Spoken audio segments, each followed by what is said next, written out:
રાજ્ય સરકાર દ્વારા સ્કૂલને આદેશ આપવામાં આવ્યા છે, જેને લઈ સ્કૂલ સંચાલકો દ્વારા બાળકોને રેશન કાર્ડમાં ઈ-કેવાયસી ફરજિયાત કરવામાં આવ્યું છે. તો આજે રવિવારની રજા હોવા છતાં કારેલીબાગ ખાતે આવેલ ગુજરાત બાગા ઝોન 4 ઓફિસ ખાતે વહેલી સવારથી લાંબી કતારો જોવા મળી હતી, જેને લઈ ઝોન 4ની ઓફિસના કર્મચારીઓ દ્વારા રવિવાર હોવા છતાં પણ ઓફિસ ખાતે હાજર રહી નાગરિકોને ઈ-કેવાયસી અપડેટ કરવામાં આવ્યું હતું, પરંતુ હજી પણ નાગરિકોની માંગ છે કે થોડી વધારે સ્પીડથી આ કામગીરી પૂર્ણ થાય.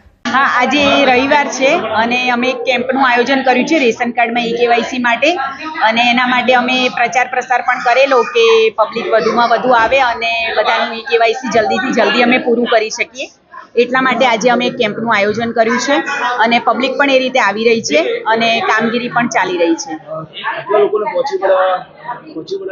હા, 3 કોમ્પ્યુટર પર અત્યારે કામ ચાલી રહ્યું છે અને સાથે સાથે પીડીએસ પ્લસમાં પણ અમે માણસો રાખેલા છે કે જે ઓનલાઈન એપ્લિકેશન છે અમારી, એમાં પણ કામ ચાલી રહ્યું છે એકસાથે, એટલે કામ પૂરું થઈ જશે આજે. શું નામ આપનું? Hina Upadhyay, in-charge zonal officer number 4.